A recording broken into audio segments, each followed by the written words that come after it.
Di balik teroris yang brutal itu ada istri yang jauh lebih brutal lagi. Saya tidak ingin mendiskreditkan perempuan di sini. Langsung respon. Mengapa saya mengatakan ini? Ini hasil temuan saya. Perempuan di dalam dunia terorisme itu adalah orang-orang yang dikenal loyal terhadap ideologi.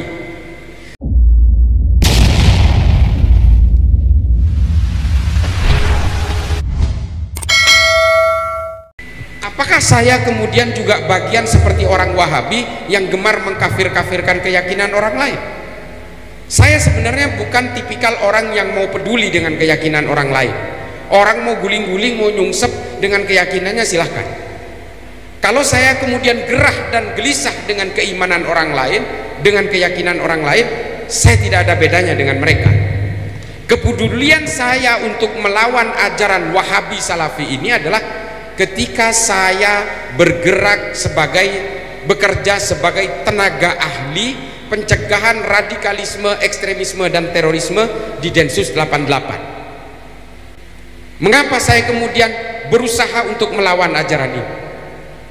Karena saya memegang data dan punya temuan dari hasil riset ketika saya bertemu dengan teroris-teroris yang ditangkap oleh Densus.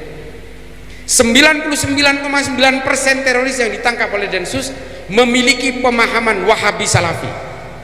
Yang tidak percaya dengan ini silakan bantah saya, ketemu saya berikan datanya. Kalau juga tidak percaya, saya bawa ke penjara, saya pertemukan langsung dengan terorisnya. Kalau masih nggak percaya juga dipertemukan dengan terorisnya, ya saya penjara sekalian. Saya bertanggung jawab dengan data ini. Saya memang banyak dibantah di YouTube dari kelompok-kelompok yang berusaha membela ajaran ini. Ya saya tantang, mari saya pertemukan dengan Oman Abdurrahman, saya pertemukan dengan para Wijayanto, saya pertemukan dengan para ideolog Muhammad Farid Oqbah, Zainun Najah, Anung Al-Hamad, saya pertemukan dan tanyakan kepada dia paham apa yang dipakai. Wahabi Salafi, Pak. Adik-adik sekalian, kalau Wahabi Salafi mengharamkan musik, teroris mengharamkan musik.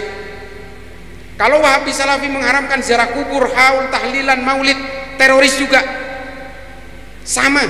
Kalau Wahabi Salafi mengharamkan wayang, teroris juga. Apa bedanya? Khalid Basalamah, Safiq Basalamah, Firanda, mereka adalah pintu-pintu pembuka yang menggunakan artis-artis untuk menjadi daya tarik. Penggemar artis itu diharapkan tertarik kepada ustadznya si artis. Dibuka semua, open gateway. Dalam proses kesadaran kognitif mereka akan diajarkan bahwa orang yang berbeda dengan dia adalah orang-orang fasik, penyembah kuburan, ahlul bid'ah, ahlun nar. Tuduhan-tuduhan itu akan diberikan kepada murid-muridnya untuk menyerang orang yang berbeda. Dan pada tataran terakhir, produk akhir dari ajaran ini adalah teroris-teroris yang kemudian ditangkap oleh Densus 88. Karena apa? Dia menganggap orang yang berbeda dengan saya adalah orang-orang kufur, orang-orang kafir yang halal darahnya, dan negara ini karena menggunakan undang-undang buatan manusia, maka negara ini adalah negara togut, merupakan daerah darurat perang, darul harbi, dan kemudian kita harus mengglorifikasi perlawanan terhadap negara ini. Ini produk akhirnya. Dan kemudian yang paling mudah terpapar juga dari kelompok ini adalah kalangan perempuan. Hati-hati. Perempuan di dalam dunia terorisme itu adalah orang-orang yang dikenal loyal terhadap ideologi. Di balik teroris yang brutal itu ada istri yang jauh lebih brutal lagi. Saya tidak ingin mendiskreditkan perempuan di sini. Langsung respon. Mengapa saya mengatakan ini? Ini hasil temuan saya. Pelaku bom Astana Anyar kemarin, Muhammad Agus Muslim itu, yang menjadi pelaku bom bunuh diri yang terakhir kemarin di Bandung, itu punya istri yang jauh lebih radikal dari Agus Muslim. Makanya Agus Muslim ketika keluar dari penjara karena kasus bom Cicendo sebelumnya, dia tidak bisa sadar karena oleh istrinya ideologinya di-maintain. dijaga. Dan dia melakukan bom bunuh diri itu juga bagian dari dukungan istrinya. Nah, mengapa kemudian perempuan dijadikan sebagai target utama dari rekrutmen kelompok-kelompok ini? Karena perempuan itu mudah dibujuk, dan ketika dia sudah diberikan ideologi, dia akan loyal terhadap ideologinya. Dan perempuan juga bisa mengelabui petugas, karena secara objektif, secara pandangan umum, perempuan itu lemah dan tidak mungkin melakukan aksi kekerasan. Makanya pelaku-pelaku lone wolf atau aksi teroris mandiri itu rata-rata perempuan. Ada Zakiyah Aini yang pernah masuk ke Mabes Polri tapi membawa senjata berpeluru plastik. Dia datang ke Mabes Polri, dia sudah tahu tidak mungkin menumbangkan Mabes Polri, tapi dia memang ke sana untuk mengantarkan nyawanya supaya dibunuh oleh polisi. Karena keyakinan dia, kalau saya mati dalam keadaan berjuang, saya akan masuk surga secara otomatis. Karena dia terpapar apa? Setelah dibedah hasil medsosnya, dia punya keyakinan bahwa semua apa yang ada di sekelilingnya ini dibangun dengan uang riba, sehingga dia bosan hidup karena menyentuh apapun benda riba. Dia turun ke jalan, benda riba. Dia nonton TV, ada riba. Nonton YouTube, ada riba. Karena semuanya melibatkan bank, lalu dia lebih memilih untuk saya lebih baik mati lebih cepat supaya saya bisa lebih cepat masuk surga. Zakiyah Aini, hasil temuannya. Setelah kita bedah, yang dia tonton itu adalah ajaran dari ustadz-ustadz penganut Wahabi Salafi, salah satunya Khalid Basalamah. Dia tonton dari 0 detik sampai penghabisan, semuanya dibabat habis. Setelah kita bedah dari lintas IT-nya. Kemudian yang kedua, Elina, perempuan juga. Pelaku bom Katedral Makassar, ada perempuan juga. Dan kemudian jihadis-jihadis yang terlibat dalam perang di Suriah, yang terlibat dalam ISIS, hampir juga diisi, hampir setengahnya perempuan. Perempuan di sini bukan hanya pasukan penembak, tapi juga dianggap sebagai pelaku-pelaku jihad seksual.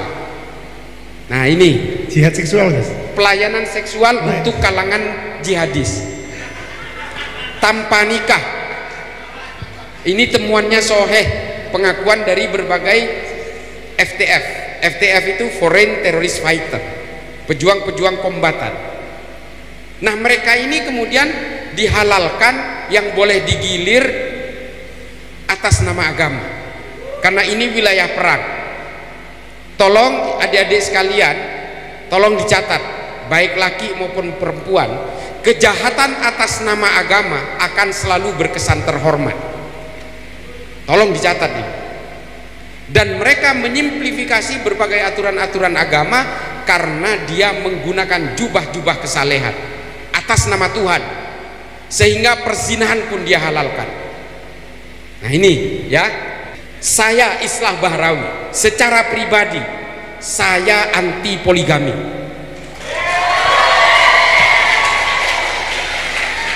Saya anti pribadi loh ya, pribadi. Kalau ada bapak-bapak yang berani silakan ngacung. Lihat siapa yang berani berpoligami.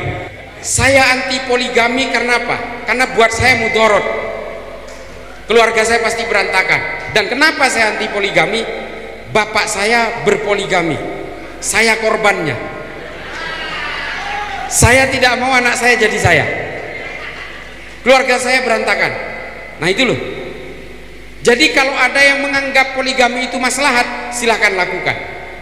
Buat saya. Dan poligami ini adalah produk-produk fikih yang dihasilkan oleh kalangan laki-laki di bawah pemerintahan laki-laki, dan perempuan hanya menerima produk-produk fikih gelondongan dari kaum laki-laki.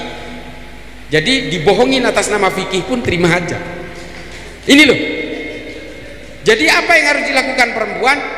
Perempuan harus mencetak ahli-ahli fikih perempuan supaya kalian tidak dibodohi oleh produk-produk fikihnya laki-laki.